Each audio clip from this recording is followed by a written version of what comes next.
You ever notice some problems just disappear? One day they're there. Next day, gone. No noise. No mess. No questions. That ain't luck. That's clean sweep disposal. We don't advertise. We don't ask. And we definitely don't leave things unfinished. Routes get cleared. Issues get handled. Situations get resolved permanently. Because around here, if it's still around, it's still a problem.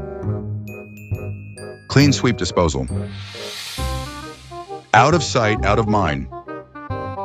Sure. City stays clean, one way or another.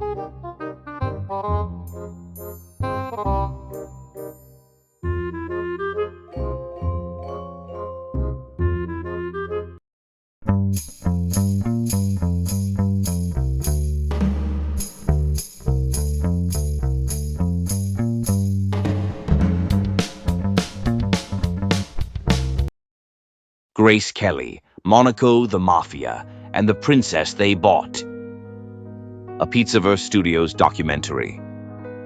A Palermo Productions original. Written by Bambi Palermo. Narrated by Vincent DiPrio. The world cheered for the wedding of the century, entirely unaware they were watching a hostage handover. Grace Kelly didn't marry a prince. She paid a $2 million ransom to become the exclusive property of the Italian Mafia. Monaco was a bankrupt rock running on blood money. And billionaire Aristotle Onassis needed the Queen of Hollywood to wash billions in illicit cash. But you cannot divorce a criminal syndicate. When the royal asset finally became a political liability, the mob didn't send lawyers. They cleanly severed the brakes of her 2-ton rover. The fairy tale didn't end in a tragic mountain crash. It ended in an execution. Whatever the truth behind the tragedy, the roots of this marriage were anything but fairy tale. It stemmed from a harsh reality that forced the kingdom to seek a way out. The grim balance sheets of Monte Carlo in the mid-1950s revealed the true brutality of this transaction. The principality was dying. The post-war economic boom had entirely bypassed the tiny nation. The legendary casinos were empty shells. The roulette wheels spun in silent, dusty rooms. The velvet curtains were fading. The yachts in the harbor were rusting, and the royal treasury was completely depleted. Prince Rainier was a monarch ruling over a graveyard of debt. The men who really owned Monaco. The man who actually owned Monaco did not wear a crown. Aristotle Onassis, the ruthless Greek shipping magnate, had quietly bought up the controlling shares of the Société des Bains de Mer. This was the holding company that owned the casino, the luxury hotels, and essentially the entire economy of the principality. Onassis was a man who viewed sovereign nations as chess pieces and human beings as currency. Onassis did not operate in a vacuum. The casinos of Monte Carlo were historically prime real estate for the movement of illicit funds. The Italian Cosa Nostra had deep entrenched interests in ensuring the roulette tables remained a viable washing machine for dirty cash flowing out of Europe and the United States. But a washing machine needs dirty clothes. And more importantly, it needs the illusion of high society to mask the stench of blood and extortion. The mob bosses and the billionaire looked at their failing investment and realized a drastic measure was required. They needed a lure. They needed a beacon bright enough to blind the international press and attract the ultra-rich back to the gambling tables. They needed a mascot to legitimize their criminal enterprise. The syndicate issued an ultimatum to Prince Rainier. Find a bride. Not just any bride. A global icon. A woman whose face could rebrand a dying nation overnight and bring the cameras flocking back to the Mediterranean. Why they chose Grace Kelly. They held auditions, though they never documented them as such. Marilyn Monroe was the first obvious choice. She possessed raw, undeniable star power, but the syndicate executives rejected her immediately. Monroe was deemed too cheap. She was too volatile. She reeked of scandal, vulnerability, and unpredictability. A global money laundering operation requires absolute stability. They needed an immaculate facade. They needed a woman who looked like old money, someone who projected an aura of untouchable aristocratic purity. They needed Grace Kelly. Born on November 12, 1929, into a fiercely competitive and wealthy Philadelphia family, Grace Kelly was conditioned from birth to project flawless composure. Her father was a self-made millionaire who demanded absolute perfection and offered zero emotional warmth. Grace learned very early that affection was transactional, awarded only for impeccable public performance. She took this icy discipline to Hollywood. By the mid-1950s, she was the undisputed ice queen of cinema. She won an Academy Award. She worked closely with Alfred Hitchcock. She wore Dior and pearls. She was the absolute embodiment of aristocratic grace, a woman who seemed entirely above the muck and grime of ordinary life. But the public image was a heavy, suffocating armor. Grace Kelly was exhausted. The Hollywood studio system was a meat grinder. It was a brutal factory run by studio heads who treated actors like indentured servants. They dictated what she wore, who she dated, and what films she made. She was a highly paid piece of property owned by Metro-Goldwyn-Mayer. She despised the lack of control. She craved autonomy. She craved absolute power. She wanted a status so high that no studio boss could ever yell at her again. She wanted to be truly untouchable. This ambition made her the perfect mark. The courtship was a public relations campaign. The men in Monaco did not have to kidnap her. They simply set the trap, gilded the bars, and let her walk right in. The courtship was a meticulously choreographed public relations campaign. Prince Rainier was deployed to the Cannes Film Festival. A photo opportunity was arranged at the palace. The prince and the movie star. It was completely staged. It was deliberate.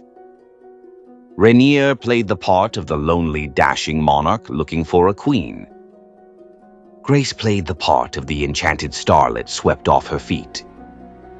But beneath the polite conversation and the flashing cameras, the brutal terms of the merger were being negotiated by their respective handlers behind closed doors. Grace Kelly was not an innocent lamb stumbling blindly into a predator's lair. She willingly walked into the cage. She desperately wanted the crown. But the crown was not free. The principality of Monaco was so destitute that they demanded a dowry. It was a staggering, almost medieval demand in the modern era.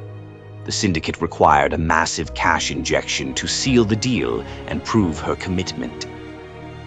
Grace Kelly had to pay $2 million out of her own pocket. She handed over nearly her entire personal fortune, the money she had bled for under the hot studio lights, just to buy her way into royalty.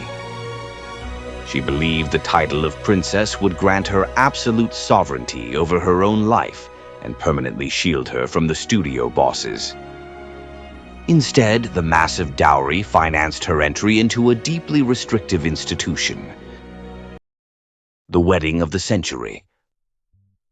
The wedding day was a masterpiece of global deception.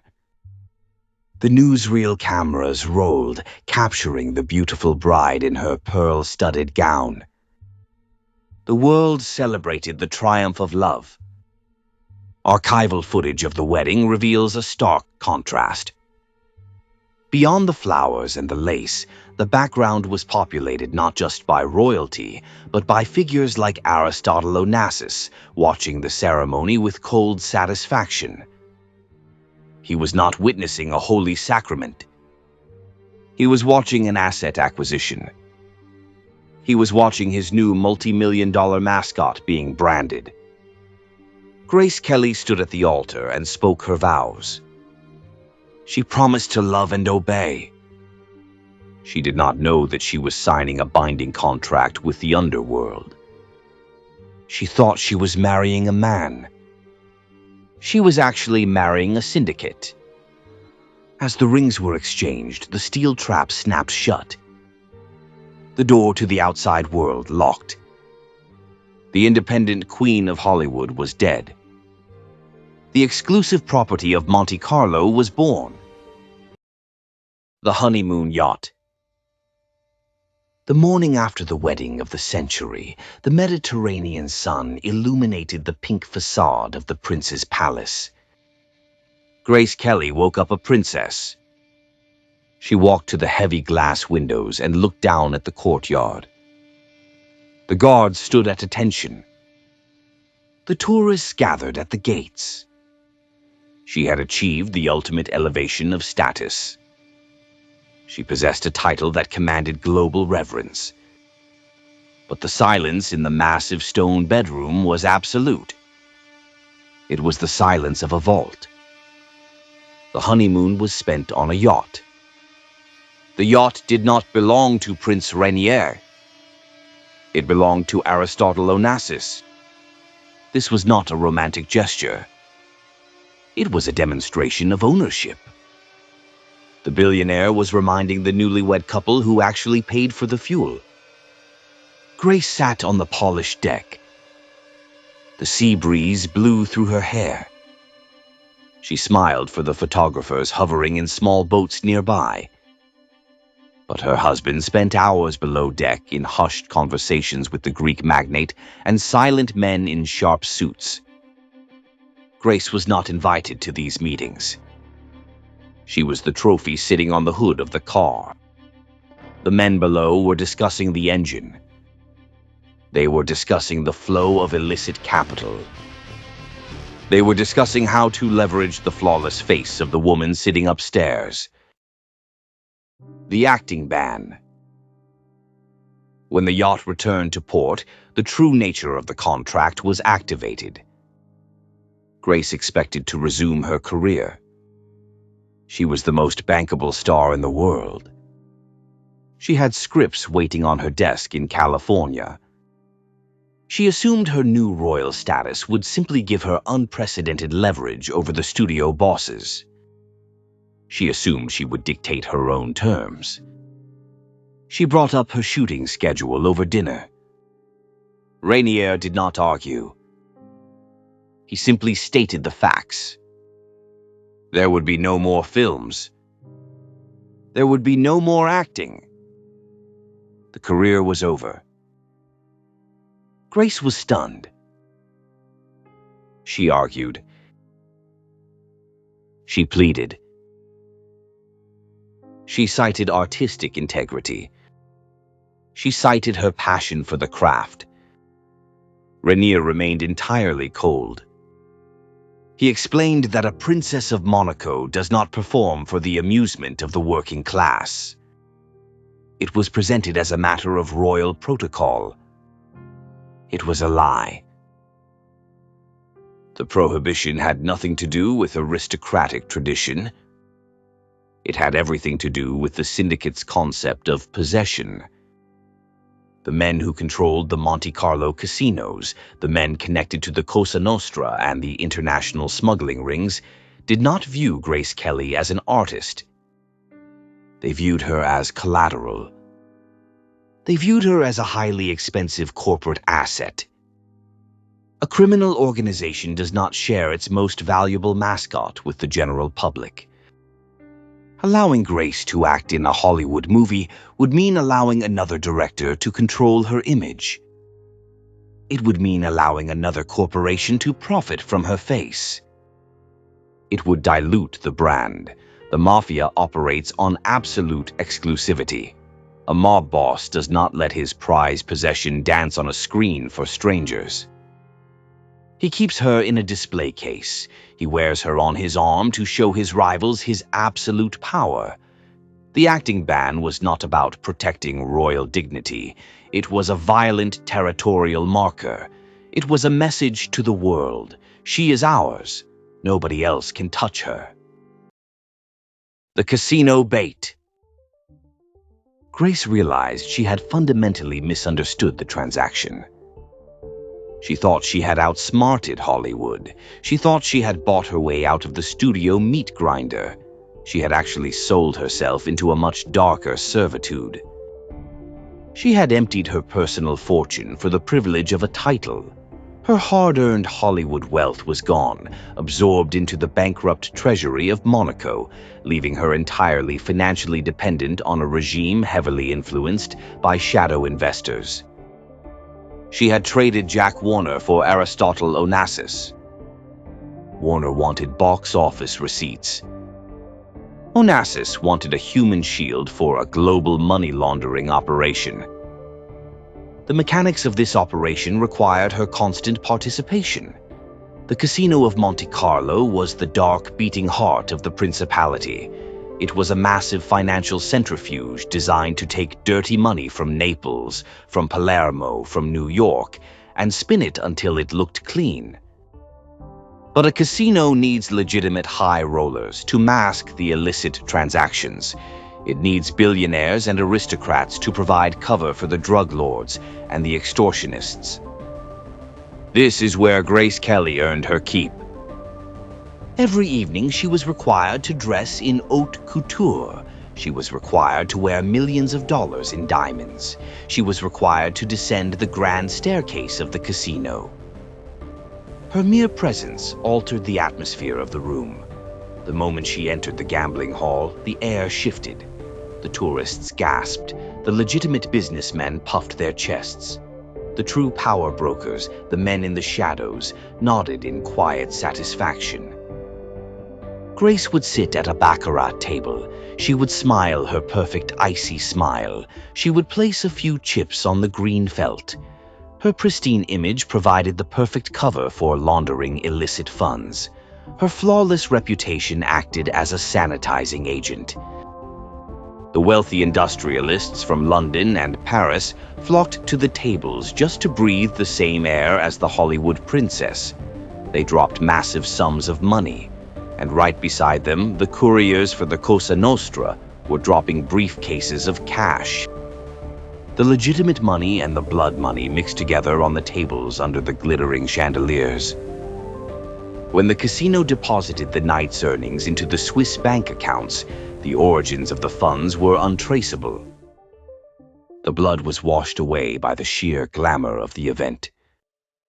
Every time Grace smiled at a high roller, the syndicate cleaned another $1 million. The cage closes. She knew. She was not stupid. The isolation sharpened her senses. She saw the men who visited her husband late at night. She noticed the aggressive security details that did not wear palace uniforms. She felt the constant heavy gaze of the men who stood in the corners of the ballrooms. She felt the invisible fishing line attached to her spine. Whenever she tried to step out of line, the line was pulled tight. The psychological toll was devastating. In Hollywood, she was a worker. She memorized lines. She hit her marks. She created characters. In Monaco, she was an object. She was stripped of all agency. She was required to be perfectly beautiful and completely silent. She was a mannequin displaying the power of the men who owned her. The contrast between her internal reality and her external image became a daily torture. She would stand on the palace balcony, waving to the adoring crowds below. The crowd saw a fairy tale. Grace looked down at the courtyard, realizing the absolute parameters of her isolation. Hitchcock's offer. The ultimate test of her captivity came in the early 1960s. Alfred Hitchcock, her former mentor and director, sent her a script. It was the lead role in a film called Marnie. It was a complex psychological thriller. It was a role that required actual acting. It was a rare lifeline thrown into her engineered isolation. Grace read the script in her bedroom. She felt a spark of her old self ignite. She wanted the part. She needed the part. She needed to prove she was still a human being with a talent, and not just a decorative hood ornament for a casino. She approached Rainier. She did not demand. She negotiated. She offered to donate her entire salary to the Monaco Red Cross. She offered to film during the summer holidays to avoid disrupting royal duties. She practically begged. Rainier initially wavered. Then word leaked to the press that Grace Kelly was returning to Hollywood. The public was ecstatic. Then reality intervened. The reaction from the Monegasque public and the conservative press was overwhelmingly hostile. The citizens of Monaco, along with the Catholic Church, were deeply scandalized by the prospect of their princess playing a kleptomaniac on screen. The backlash threatened the carefully constructed dignity of the crown. Bowing to immense public and political pressure, Rainier and the palace advisors forced her to withdraw. The prized asset does not go back to work for a rival corporation. Rainier folded immediately. He entered her private quarters. He did not comfort her. He delivered the verdict. The offer was rejected. She would issue a public statement declining the role. She would cite her devotion to her family and her royal duties. She would lie to the world to protect the business interests of the men who owned them both. Grace wrote the statement. She handed it to the press secretary. She went back to her bedroom. She closed the heavy doors. She did not cry. Crying was a luxury for people who had hope. She felt a cold, hard despair settle in her bones. She realized the absolute totality of her defeat. The Red Cross Ball. The years bled into a seamless, glittering nightmare. The 1960s gave way to the 1970s, and the world outside Monaco underwent violent, radical transformations. Civil rights movements erupted. Wars raged. Cultures shifted. But inside the 2-square-mile fortress of the principality, time was frozen in an artificial state of perpetual aristocratic twilight. Grace Kelly was frozen along with it. Clad in Dior and diamonds, Grace became the undisputed flawless face of Monaco. Her pristine image served as the ultimate marketing tool, legitimizing the principality's booming and often opaque casino economy. The sheer weight of this institutional role stripped away her individuality, transforming the vibrant actress into a carefully managed state asset. The mechanics of her exploitation were brilliant in their simplicity. The men who controlled the Société des Bains de Mer did not need to physically abuse her to assert their dominance. They did not need to brandish weapons in her face. The violence was systemic. It was woven into her schedule, her wardrobe, and her daily obligations. Consider the Red Cross Ball. To the international press, it was the pinnacle of European philanthropy. It was an event dripping with elegance, hosted by the radiant Princess Grace. The photographs showed her dancing with foreign dignitaries and laughing with industry titans. The reality of the ballroom was entirely different. It was a perfectly sanitized neutral zone for the global underworld. Grace stood at the entrance line, fulfilling her contractual obligation. She shook hands with shipping tycoons from Greece, arms dealers from the Middle East, and banking executives from Switzerland. Mixed seamlessly among them were the well-dressed envoys of the Italian Cosa Nostra and the Corsican Mafia. These men did not wear fedoras and carry Tommy guns. They wore bespoke Italian suits and carried diplomatic passports. They smiled politely at the princess. They kissed her gloved hand. Every kiss on her knuckles was a transaction. It was the mob marking its territory in plain sight. Rainier's coup. While Grace slowly suffocated in her golden cage, a dangerous shift in power was occurring in the boardroom of the principality. Prince Rainier was growing restless. For over a decade, he had played the role of the compliant monarch. He had allowed Aristotle Onassis and the Shadow Syndicates to dictate the economic policies of his country.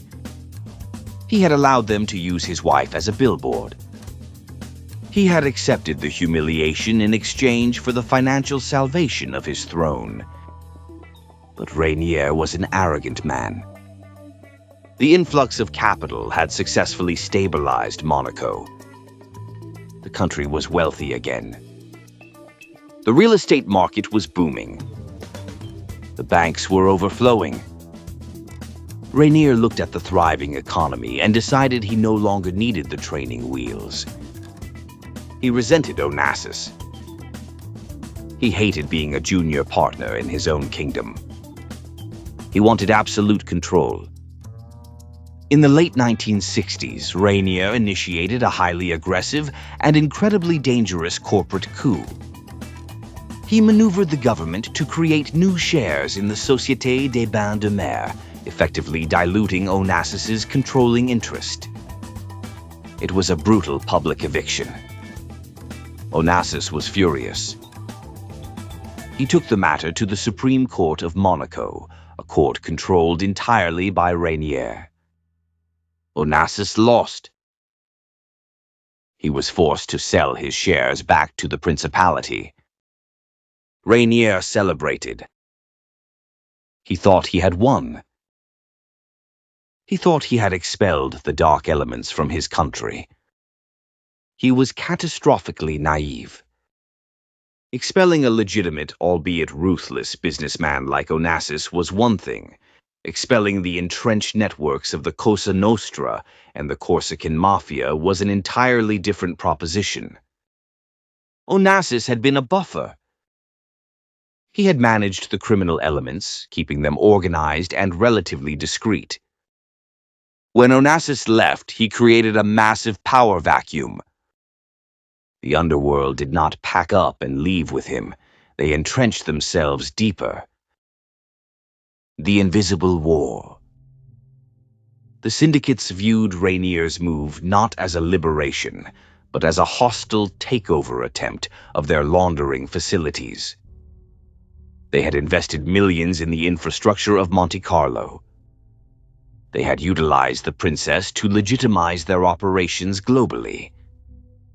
They were not going to surrender their most profitable washing machine just because the local prince suddenly found his pride. The Invisible War began. The 1970s saw a sharp increase in tension between the palace and the casino operators. Rainier tried to enforce stricter regulations. He tried to bring in independent auditors.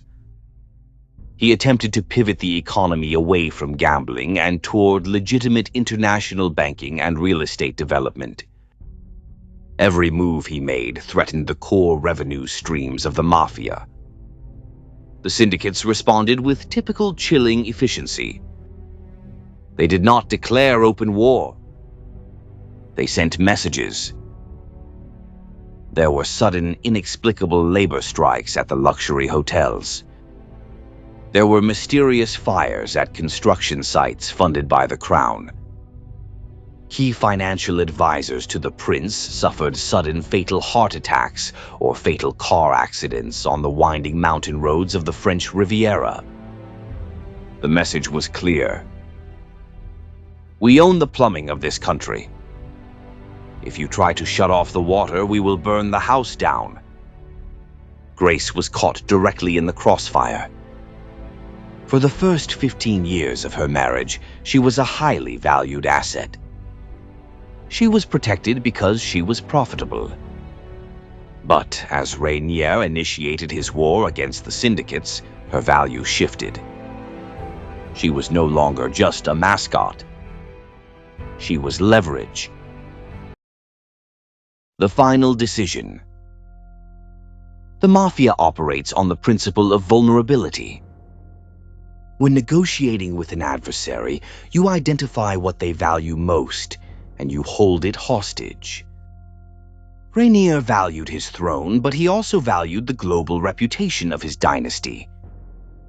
That reputation rested entirely on the shoulders of Princess Grace. She was the only thing standing between the Grimaldi family and total international irrelevance. The invisible fishing line attached to her spine was suddenly pulled taut by new, much more violent hands. The subtle threats began to penetrate the palace walls. Unsolicited advice from concerned citizens regarding the safety of her children. Strange men loitering near the private entrances of the royal residences. The psychological warfare was relentless. Grace tried to warn Rainier. She begged him to back down. She understood that you cannot negotiate with a cancer. You can only hope to survive it.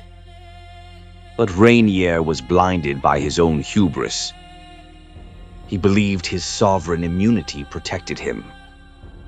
He believed the international community would not allow a monarch to be intimidated by thugs.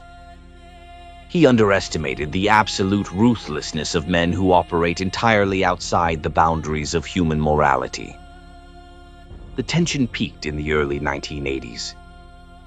Rainier was preparing to launch a massive final offensive to completely restructure the casino operations, aiming to cut the illicit syndicates out of the profits permanently. He was drafting new legislation. He was secretly negotiating with legitimate American casino corporations to take over the management of Monte Carlo. It was a fatal miscalculation. The Cosa Nostra does not accept severance packages. They do not recognize the authority of local princes. They recognize only blood and money.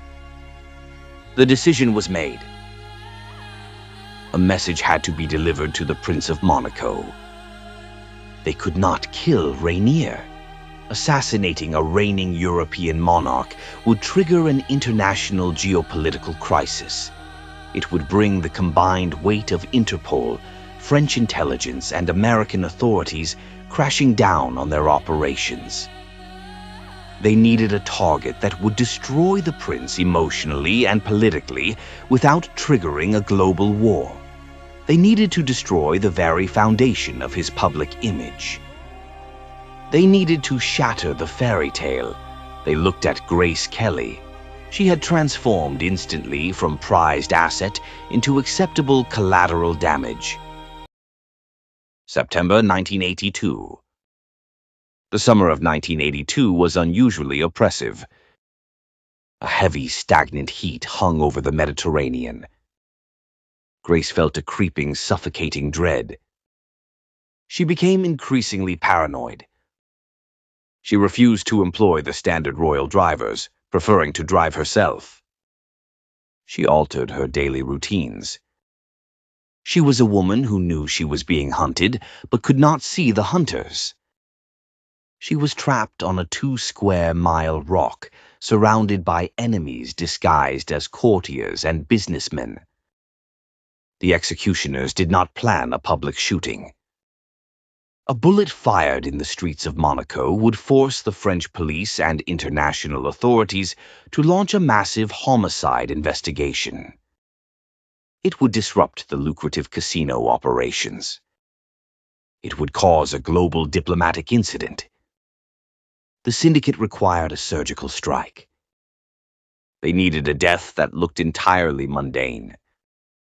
They chose gravity and mechanics as their murder weapons. The target was her vehicle. Grace drove a 1971 Rover P6 3500. It was a heavy, solidly built British luxury car. She preferred it for navigating the narrow, treacherous mountain roads that connected the Rock Aigle estate to the coastline of Monaco. The syndicate mechanics knew the car intimately. They knew its weight. They knew its vulnerabilities. Most importantly, they knew the exact route Grace would take to descend the mountain. The Route de la Tourbie is a notoriously dangerous stretch of asphalt. It is a steep, winding descent carved directly into the cliff face. It features sharp hairpin turns and sheer drops of over 100 feet into rocky ravines. There are no guardrails strong enough to stop a 2-ton vehicle traveling at high speed. A failure of the braking system on the Route de la Tourbie is a guaranteed death sentence. The sabotage required precision.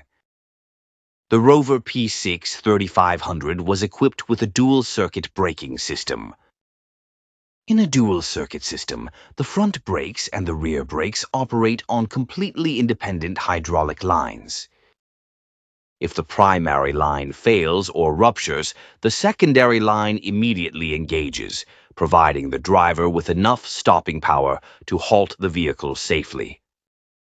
A simultaneous total failure of both independent hydraulic circuits is a statistical impossibility under normal driving conditions. It does not happen by chance.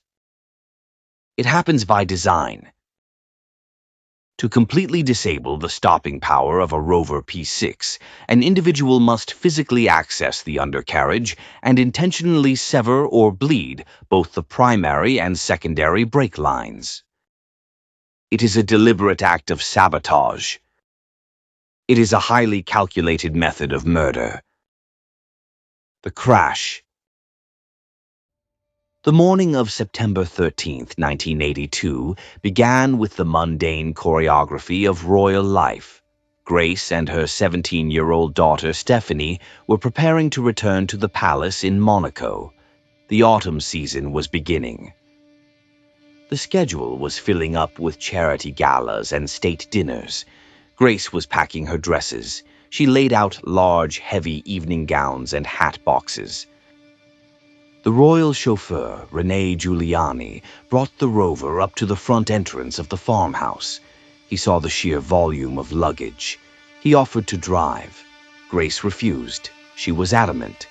She ordered the chauffeur to step aside. She cited the dresses in the back seat as the reason, claiming they would be crushed if she did not drive.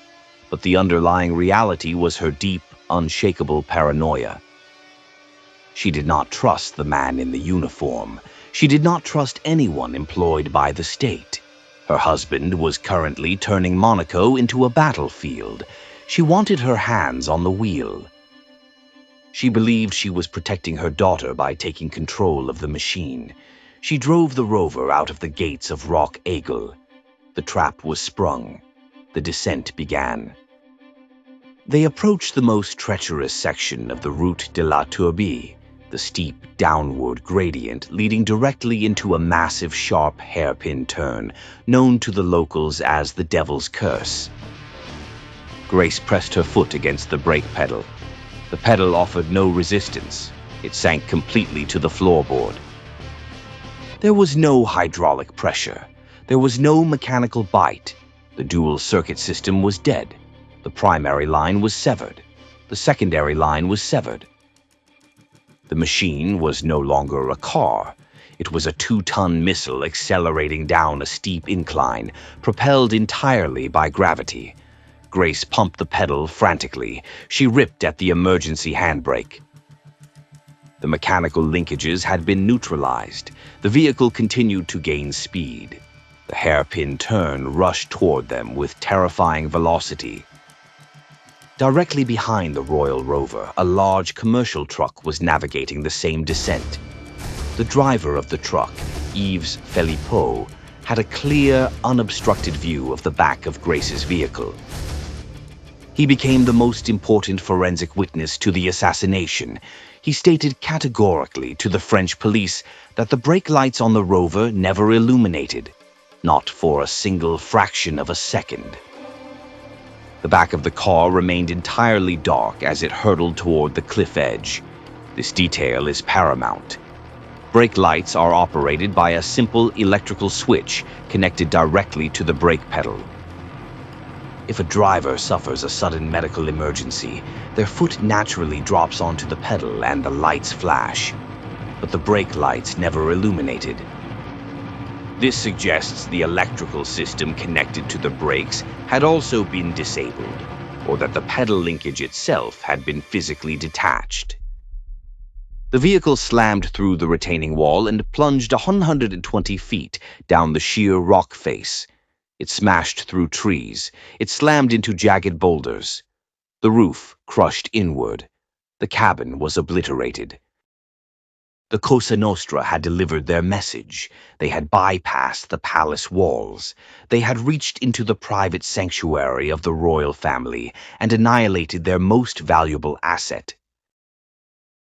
The stroke story. The first responders arrived at the wreckage. They found Stephanie alive. They found Grace unconscious, pinned in the twisted metal, suffering from catastrophic brain injuries and massive internal hemorrhaging. She was rushed to the Monaco hospital.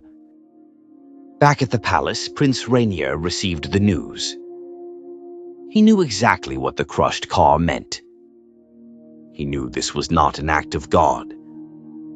He knew it was the invoice for his arrogance. He had tried to break the contract with the devil, and the devil had executed his wife in retaliation. But if he cried murder, he would have to admit that his entire principality was controlled by organized crime. He would have to initiate a war he could not possibly win. He chose the only path the syndicate allowed him. He chose the cover-up. The palace communications office moved immediately. They needed a narrative that removed the possibility of foul play. They needed a story that blamed biology rather than mechanics. They needed to ensure the public believed the crash was an unavoidable tragedy. The official palace statement claimed that Princess Grace had suffered a mild stroke while driving. They asserted that this sudden neurological event caused her to lose control of the vehicle. It was a perfect lie. It shifted the focus away from the rover. It shifted the focus away from the brakes. It turned the victim into the cause of her own death. The syndicate did not kill her. Her own body did. That was the story. The public accepted it. The destroyed evidence. But the forensic reality refused to align with the palace fiction. The doctors located a hemorrhage, but the trauma from a 120-foot plunge down a rocky cliff face made it nearly impossible to distinguish a pre-existing mild stroke from the catastrophic head injuries caused by the crash itself. The palace seized on that ambiguity and weaponized it. The most damning evidence was not the medical chart. It was the treatment of the rover itself. In any standard fatal traffic accident involving a head of state, the vehicle becomes the central piece of forensic evidence. It is secured, analyzed, stripped down, and examined independently. None of that happened. The royal family blocked a full independent investigation. The rover was removed under palace authority and taken to a secured location controlled by Monegasque authorities loyal to the crown. Then came the final act of erasure. The wreckage was never meaningfully subjected to the kind of independent scrutiny that could settle the question. Decades later, under royal decree, the rover was quietly crushed. Every mechanical component that could have definitively proved or disproved sabotage was permanently obliterated. To skeptics, that was not respect for the dead. It was the final confession of a cover-up. The message landed. Inside the hospital, the machines kept breathing for her. Outside, the palace kept constructing the lie. On September 14, 1982, the life support machines were disconnected. Grace Kelly, the Queen of Hollywood, the Princess of Monaco, the immaculate captive queen of the Mediterranean, was dead. She was 52 years old. The world erupted in mourning. The public believed a beloved icon had been taken by tragic chance. But the men in the tailored suits, the men who operated the shadow economy of the principality, did not mourn. They had neutralized a liability. They had delivered a devastating message to a rebellious prince. And the message landed. Prince Rainier's resistance broke. The campaign to expel the illicit syndicates from the casino operations evaporated. The audits stopped. The restructuring stalled. The war ended in unconditional surrender. He kept his throne, but he ruled a highly profitable graveyard. Grace Kelly had escaped the grueling demands of the Hollywood studio system, only to surrender her autonomy to a much darker institution. She remains immortalized as an icon of elegance, a woman who appeared to win the ultimate prize. But behind the diamonds, behind the balcony waves, behind the magazine covers, stood a brutal political and financial machine that required her face, her silence, and her obedience. She had made a deal with the devil. She had traded one system of ownership for another. She was not simply a princess. She was a highly valuable state asset deployed to legitimize an economy deeply entangled in illicit power. And when that asset became politically inconvenient, the system that benefited from her existence did what systems like that always do. It removed her. The fairy tale did not end in romance. It ended with a mangled rover at the bottom of a ravine. This has been Grace Kelly, Monaco, the Mafia, and the princess they bought. A Pizzaverse Studios documentary. A Palermo Productions original. Written by Bambi Palermo. Narrated by Vincent Di-Prio. If you want more stories about the blood beneath the glamour, the systems behind the crowns, and the truths buried under wealth, fame, and power, stay with the Pizzaverse. Because fairy tales are cheap. Power is where the real story begins. Thank you for watching. Thank you for supporting the channel. And thank you for being here as these stories are pulled apart piece by piece. For every glamorous lie, every polished myth, and every beautiful image hiding a darker contract, there is always value in dragging the truth back into the light. Grace Kelly.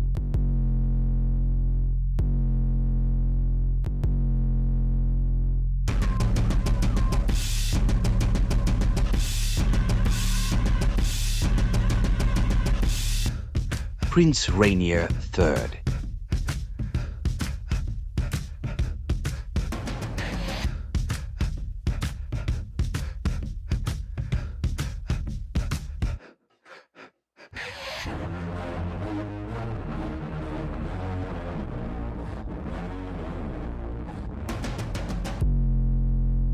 Aristotle Onassis.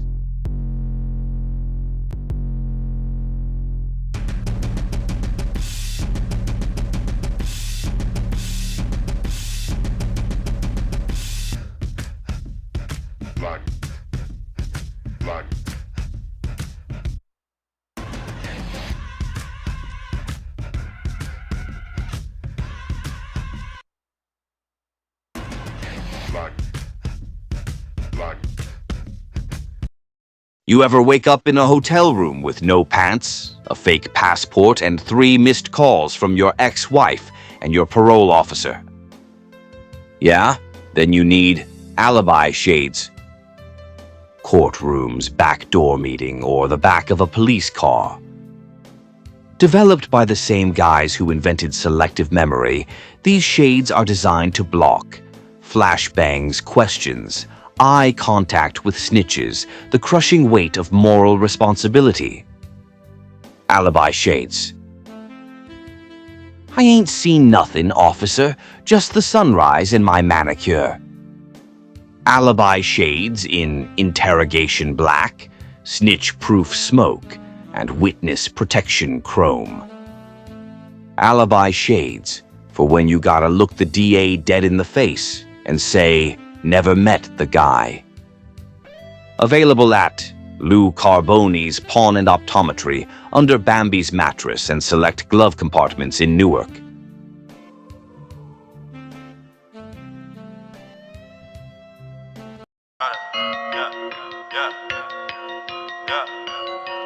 Yeah, I done did a lot of things in my day, I admit it, I don't take back what I say. If I said it, then I meant it. All my life I won a Grammy, but I probably never get it. I ain't never had no trophy or no motherfucking ribbon. Fuck the system, I'm that nigga, bend the law, cut the rules. I'm about to risk it all, I ain't got too much to lose. Y'all been eating long enough, it's my turn to cut the food. Pass the plate, win my drink, this my day. Lucky you, fuck you too, woo! Y'all gotta move, y'all gotta move. Gotta move, give me some room, give me some room, give me the juice. How about the coupe? How about the coupe? How about the shoot? Y'all gotta move, y'all gotta move, give me the juice. Back on my bullshit, my back to the wall, turn my back on you, all of you finished. Back to these bullets, it's back to the job, put my Mac out and all of you running.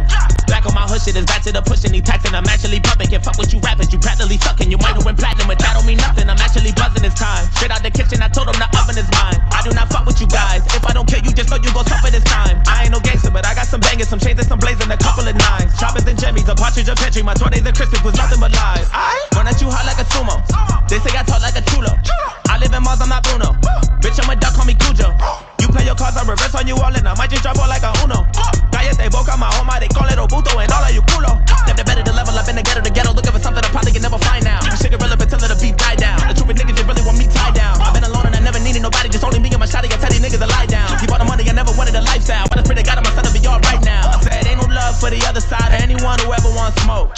When I die, I'm going out as the underdog who never lost hope. You in the wrong cab, down the wrong path, nigga, wrong way, wrong road.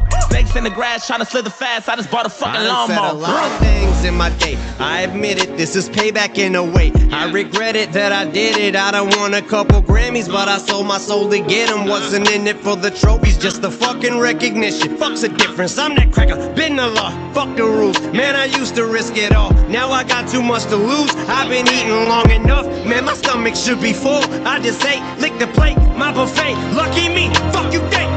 I got a couple of mentions, still I don't have any manners. You got a couple of ghostwriters, but to these kids it don't actually matter.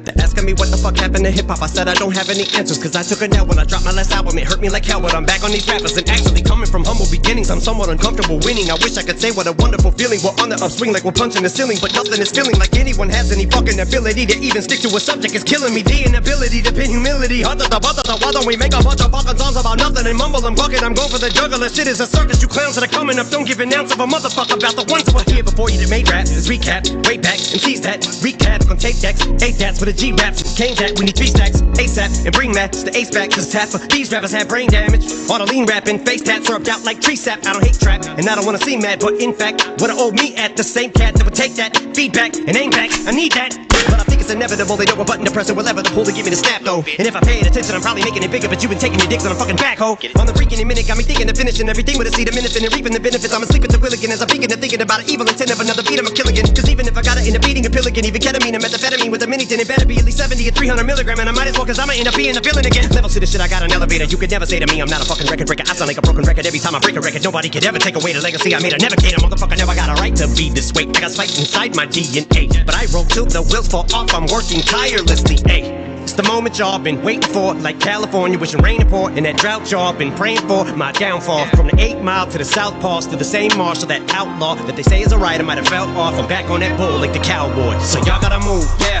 y'all gotta move, yeah, y'all gotta move. Give me some room, give me some room, give me the juice. How about the coupe? How about the coupe? How about the shoot? Y'all gotta move, y'all gotta move. Give me the juice.